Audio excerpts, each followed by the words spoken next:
মোটামুটিভাবে বিএনপি, মানে আমি প্রথমে যেটা বললাম সেটা বোধহয় বিএনপি এরকম ভাবে যে জানুয়ারি ফেব্রুয়ারির দিকে একটা ইলেকশন হয়ে যাবে, ইলেকশনে তারা একটা নিরঙ্কুশ সংখ্যাগরিষ্ঠতা পাবে, সেই নিরঙ্কুশ সংখ্যাগরিষ্ঠতা পাওয়ার পরে তারা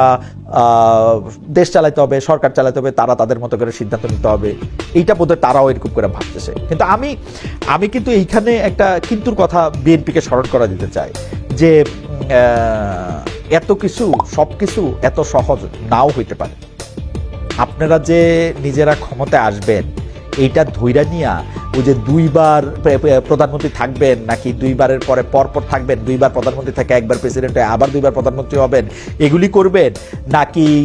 কি করবেন এই ব্যাপারে যে মানে আপনাদের মধ্যে একটা কি বলে জানি আপনারা যে একটা সুবাস পাইতে শুরু করছেন, এরকম কিন্তু নাও হতে পারে। আমি বিশ্বাস করি যে হইব বিভিন্ন দলের যাদের উপর আপনাদের কোনো কন্ট্রোল নাই,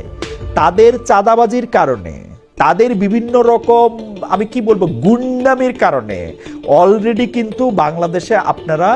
কিছুটা হইলেও অজনপ্রিয় হয়েছেন। হ্যাঁ, যদি নির্বাচন দেয়, নির্বাচন তো একটা অন্যরকম পলিটিক্যাল গেম, এইটার ক্ষেত্রে ধরেন আপনারা পার হয়ে যেতে পারেন, কারণ ভোটের সময় আপনারা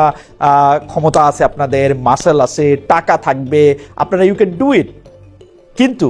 আপনারা যেটা করতেছেন এটা একটু সাবধান হন, আপনারা কিন্তু যথেষ্ট অজনপ্রিয় হয়েছেন গত কয়েকদিনে।